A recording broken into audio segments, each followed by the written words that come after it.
ശരിക്കും പടച്ചോൻ എന്തൊരു പാവല്ലേ. നമ്മുടെ ആവശ്യത്തിന് വേണ്ടിയിട്ട് മാത്രം ഉള്ളടത്ത് പോകും. എന്നിട്ട് നമുക്ക് ആവശ്യമുള്ളതൊക്കെ ചോദിച്ചു മേടിക്കും. മൂപ്പര് അത് തരുകയും ചെയ്യും.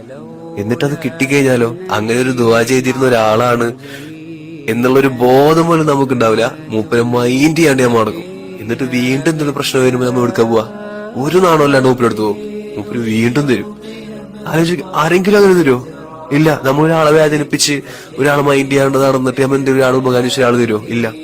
അങ്ങനത്തെ ഒരാളുണ്ടെങ്കിൽ അത് കാരുണ്യവാനായ നമ്മുടെ പടച്ചോൻ മാത്രമാണ്, വേറൊരാളും തരില്ല. എന്നിട്ട് നമ്മൾ മൂപ്പരെ മൈൻഡ് ചെയ്യാണ്ട് നടക്കുക അല്ലേ? പലപ്പോഴും ആലോചിച്ച് പോകാറുണ്ട് പടച്ചോൻ എന്തൊരു സംഭവമാണല്ലേ. കാരണം വിഷമഘട്ടങ്ങളിലെല്ലാതും ഓടിച്ചല്ല ഒരൊറ്റ സ്ഥലം ഉണ്ടെങ്കിൽ അത് മൂപ്പരെ മുന്നിക്ക് മാത്രമാണ്. ഓരോ വീട്ടിലും പോയിട്ട് ഉത്തരം കിട്ടില്ല, മൂപ്പരയ്ക്ക് അത് ശരിയാക്കി തരാൻ പറ്റുള്ളൂ. So end of the day നമുക്ക് അള്ള മാത്രമേ ഉണ്ടാവുള്ളൂ. മൂപ്പരെ മറക്കരുത് കേട്ടോ.